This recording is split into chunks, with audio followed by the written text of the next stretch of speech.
All right, this lesson is called Sum and Difference Formulas. For trig, it is from 6.2, and for pre-cal, it is for 5.2. So the first thing I did for you is I wrote the 4 formulas.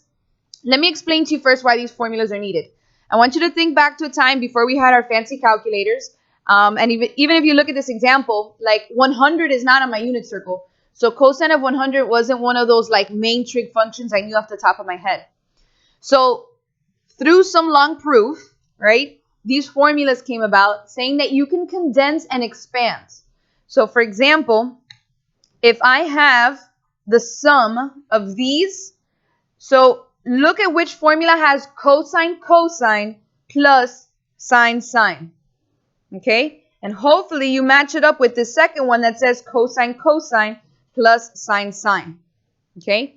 That means that this long expanded trig statement, I can restate in this much shorter statement and make my life a lot easier. So in this case, if you look at what's in the spot of the alphas, you should see 100. So you should be able to spot that that is your alpha, right? Here's my alpha. And then if you look at what's in the spot of beta, you should be able to spot 55. So now when I go to solve this problem, I'm just going to plug in what I found to be alpha and what I found to be beta in this left side of the statement.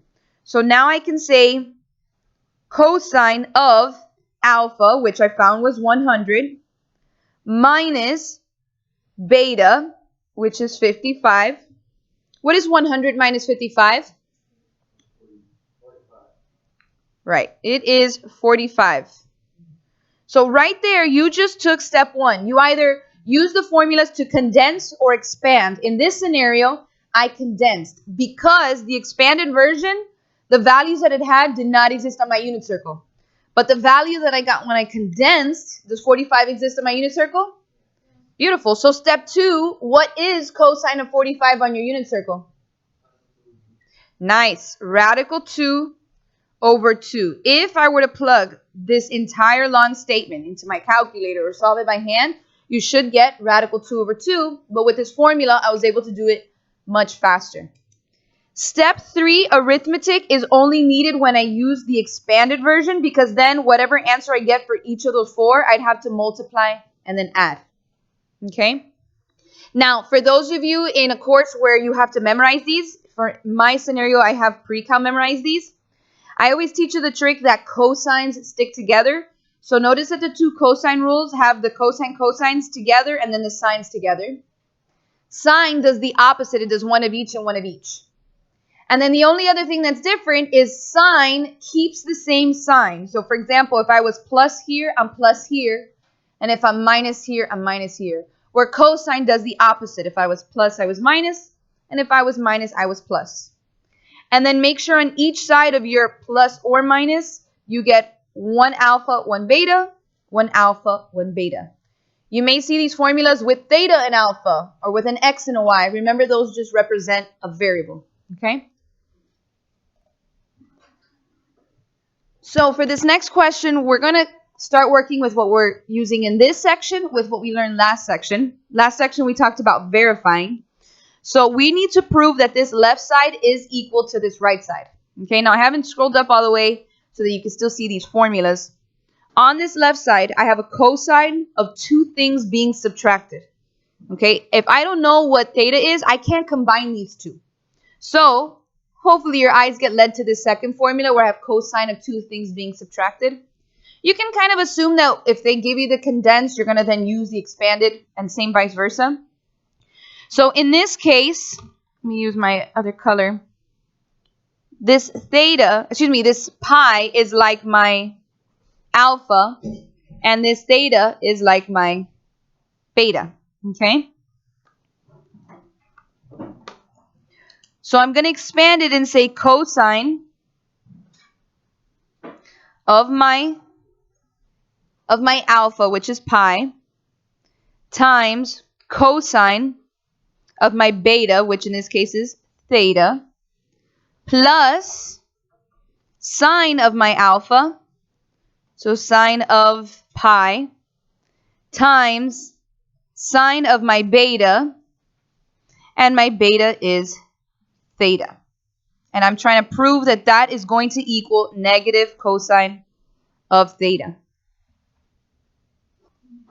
All right, let me scroll up now that we've used our formula. So step number 2 is to use the unit circle. I have 4 things on the left side. Of those 4, how many can I use the unit circle for? 2 of them. The ones with the pi. So this one I can clean with my unit circle, and this one I can clean with my unit circle. So at pi, what is cosine? Good, -1. All right, I can't change this one, so I'm going to write it. Plus, what is sine of pi? Good, guys, 0. And then I can't change sine of theta, so I have to just bring it down. And again, I'm trying to make sure that equals negative cosine of theta. And then here, things start to clean out really nice. What is 0 times sine? 0. And then what is -1 times cosine? Negative cosine. And the moment you have the left side saying the exact same thing as the right, you're done. You proved it. All right, for our next question, they gave us a condensed version. They told us sine of 75. And 75 degrees is not on my unit circle. So assuming I don't have a calculator, I want to try and use one of my 4 formulas. Being that it's sine, I should be led to the bottom 2 that we wrote. And now you have to come up with an alpha and a beta, that 2 different values from my unit circle that will either add up to 75 or that you can subtract to get 75. Can you guys think of 2 values from my unit circle to get to 75? 45 plus 30, right? Good, so I can rewrite this as sine of 45 degrees plus 30 degrees. Do we agree that that's an equivalent statement? Okay, so now for my formula, this is my alpha and this is my beta. And if you would have come up with 30 plus 45 instead, this will still work out the same exact way, okay? Same thing if you would have found 2 numbers from a unit circle to subtract. So now let's move on to the formula. So I have sine of 2 things being added, so it should lead you to the third formula that you wrote, which is sine of alpha times cosine of beta plus cosine of alpha times sine of beta. So all I did, this was step 1 in our 3 steps that we wrote, which was to use the formulas to expand. Okay? Step 2 is to use my unit circle. Okay? So hopefully you're all looking at your unit circle. What is sine of 45 degrees? Radical 2 over 2. How about cosine of 30? Nice. Radical 3 over 2. Plus cosine of 45? Good. Radical 2 over 2. And then sine of 30? 1/2. So now what you're really doing is just following PEMDAS. This is just basic arithmetic now. Does PEMDAS tell me to multiply first or add? Multiply. So I need to solve these 2 and then add them together. When I'm multiplying fractions, remember I multiply straight across.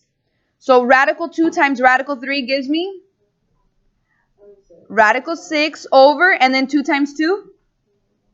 4. Plus, if I multiply these 2, radical 2 times 1, radical 2 over 2 times 2 is 4.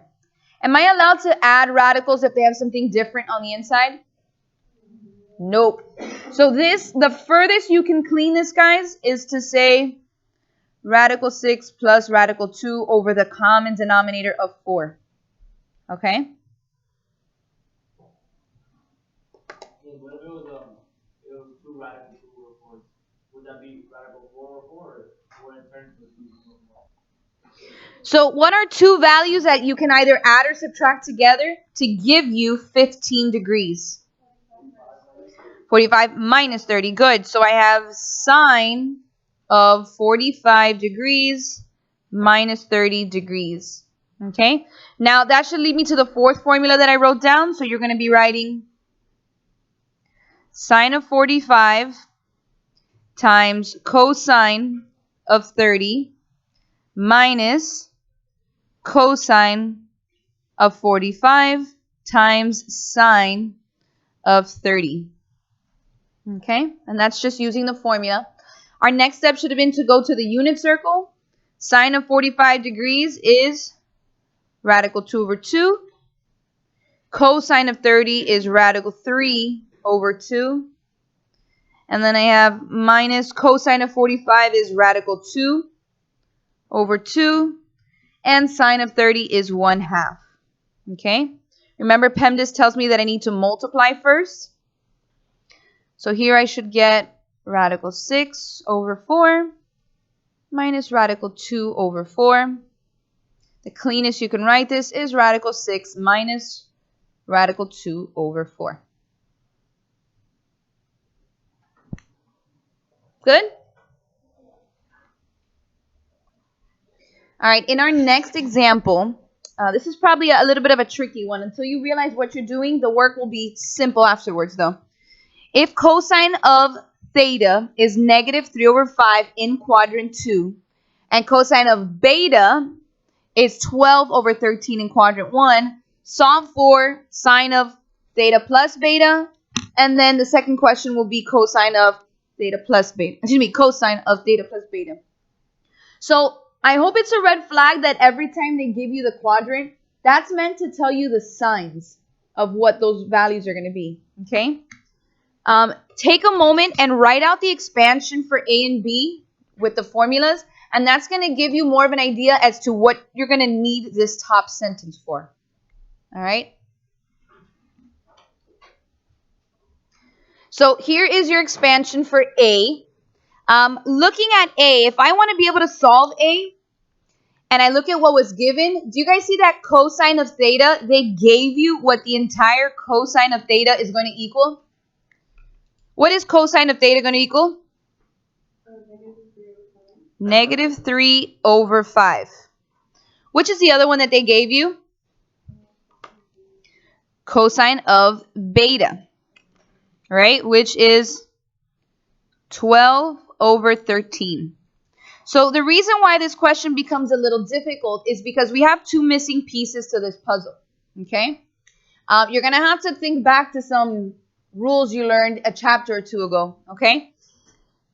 If I have cosine of theta and I need sine of theta and they told me what quadrant we're in, we learned something a chapter or two ago on how to find that. Do you guys remember the X, Y, and R rules? Kind of, it's in the back burner. So let's take a look at that. I'm going to work with theta first. Okay? So if cosine of theta is negative 3 over 5, do you guys remember that according to the X, Y, and R rules, cosine was X over R? You guys remember that? And then to solve for sine, if I need sine of theta is Y over R. So I already know that sine is going to be something over 5. My job is to find what that Y is. Okay? And remember, we would use the Pythagorean rule. We would say R equals the square root of x squared plus y squared. So if I know that x is 3, we'll take care of the sign at the end, okay? If x is 3, I could put a 3 in this spot. I don't know what y squared is.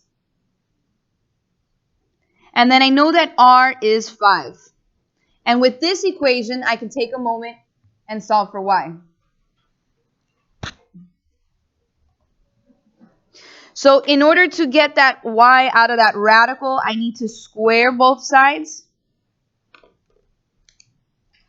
I have 25 equals 3 squared is 9 plus y squared. Okay, move the 9 over.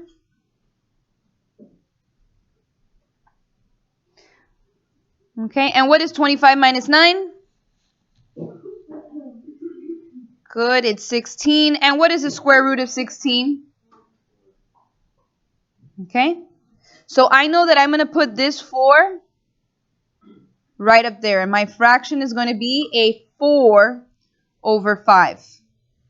Okay, now I need to also take into account that they told me that that theta is in quadrant 2.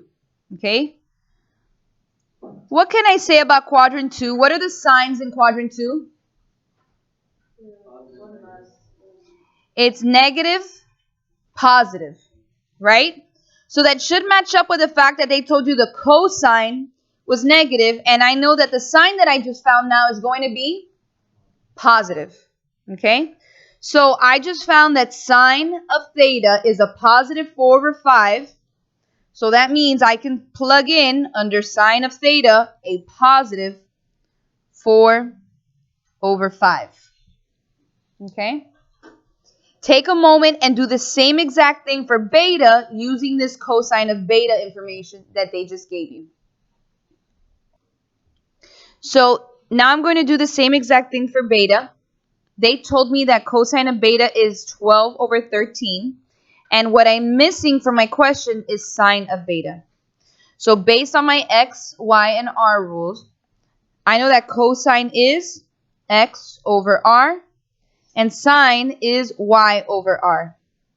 So I can see that r is 13. I know that this is going to be a fraction over 13. I just need to solve for the y again. Same exact thing I did up here. Okay? So I can say that this formula, r squared, r equals, let's start there. 13 equals square root of x squared, they gave me 12, plus y squared. Okay? So same exact steps. I'm going to square both sides. So then I'm going to have 13 squared equals 12 squared plus y squared. I can subtract the 12 squared. And then I can say y equals the square root of 13 squared minus 12 squared. Notice when the numbers are bigger, I don't waste my time going to my calculator until the very end. You can go here to your calculator and put all of that in at once. And what did you guys get for that value? You should get 5. Very nice. And so that 5 is your y, so it's what's going to go, oops, wrong color, right there. Okay? Now we have to check our signs. What quadrant did they say this value was in? Quadrant 1. So quadrant 1, what are my signs? Positive, positive, which should match with the fact that the cosine was positive. And now the sign that I just found is also going to stay positive. So what this tells me is that sine of beta, the one that I was missing, is equal to 5 over 13. Okay? The heavy load of this work should be done. Now it's my arithmetic time. 4 times 12 gives me? 48. Thank you, guys. 48. And then 5 times 13? 65. Plus, be careful here, I have a negative 3 times 5. Negative 15 over, and notice that you're multiplying the same exact two denominators. Okay? So a positive and a negative make a minus. You're subtracting. What is 45 minus 15? Good, you should get 33 over 65. And that's your final answer there. Okay? Now, the good news about B is we already have the work to fill in our missing pieces. Okay?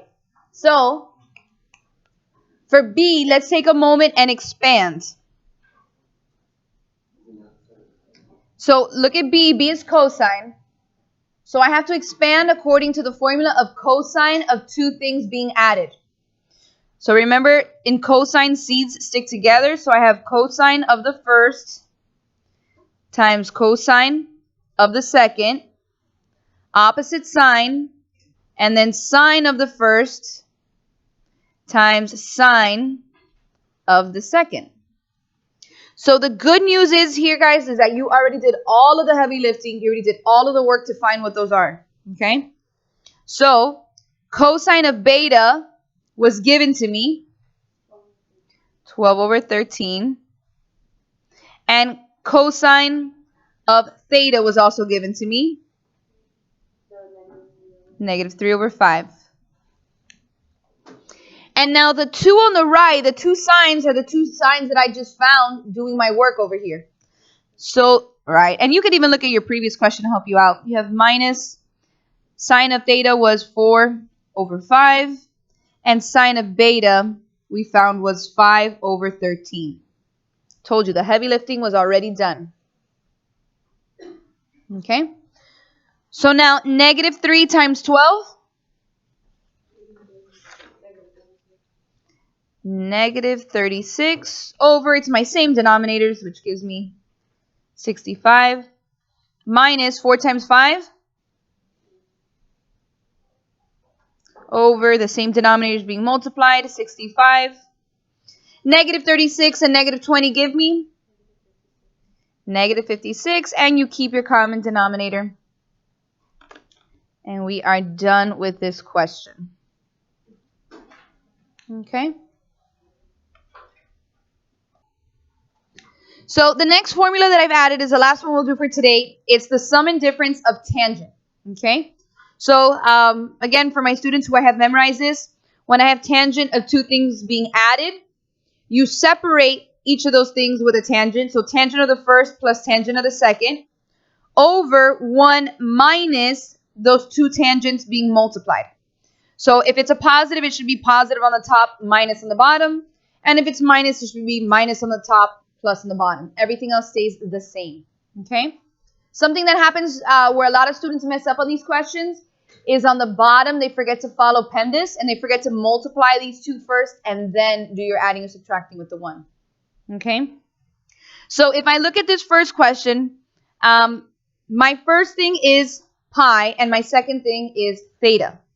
So this is tangent of two things being subtracted. So I'm saying tangent of the first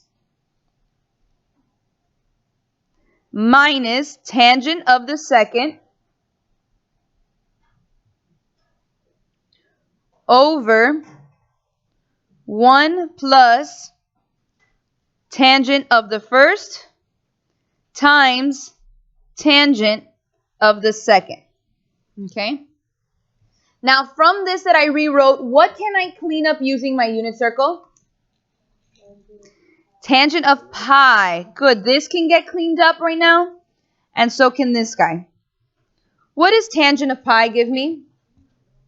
It is 0. Very nice. So I have 0 minus tangent of theta over 1 plus 0 times tangent. Okay? So where the mistake usually happens for a lot of students is that they try and do 1 plus 0, which is just 1, and then 1 times tangent. But the mistake there is that they didn't follow PEMDAS. You have to multiply first. What is 0 times tangent? It's 0. Okay? And then here, what is 0 minus tangent on the numerator? So we have negative tangent of theta over, here I'm left with a 1. So my final answer is just negative tangent of theta. Okay?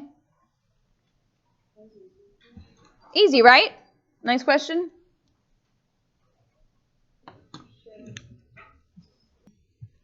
So here's our next question. Tangent of 5 pi over 4 plus theta. Okay? So the difference from this question and the last is that it is plus. So I'm using this top one. So I'm going to say tangent of the first plus tangent of the second over 1 minus tangent of the first times tangent of the second. Which two can I clean with my unit circle? All right. Okay. And what is tangent of 5 pi over 4? 1.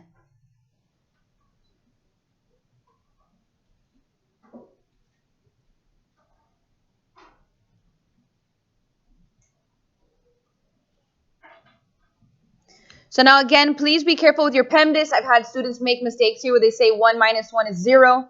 0 times tangent is 0. But that would be going from left to right instead of following PEMDAS. PEMDAS says I have to multiply first. What is 1 times tangent? Tangent. So my final answer, which I cannot clean anymore, is 1 plus tangent of theta over 1 minus tangent of theta.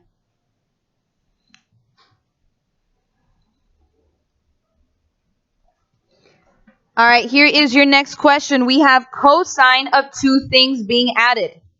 So I have it condensed. I need to expand.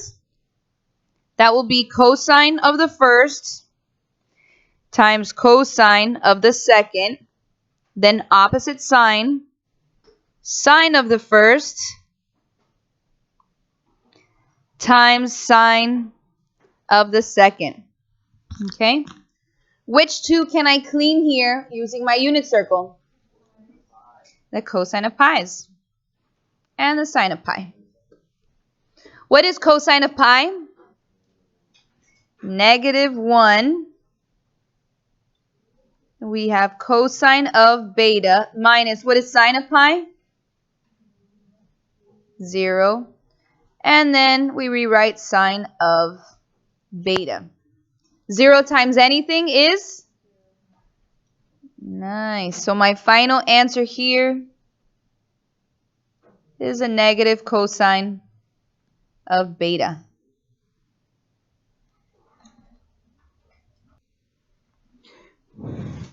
All right, guys. So 2 pi over 3 and pi over 4 are a unit circle. So I'm going to want to use that as my alpha and beta to expand, okay? So sine with a subtraction is sine of the first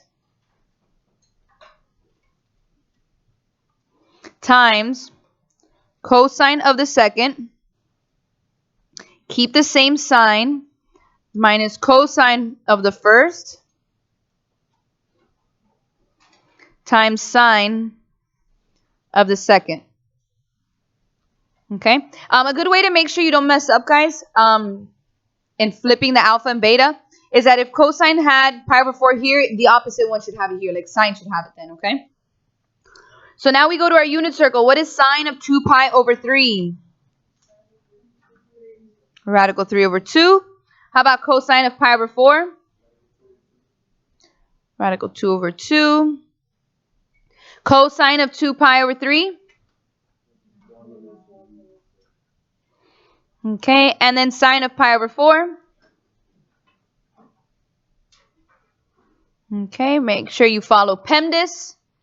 Radical 3 times radical 2 is nice. Radical 6 over, what's 2 times 2? Be careful. A lot of people put 2 here by accident. You go too fast and you forget to multiply. And then over here, this negative times negative is going to give me a positive. 1 times radical 2 over 2 times 2. My final answer should be radical 6 plus radical 2 over 4. Okay?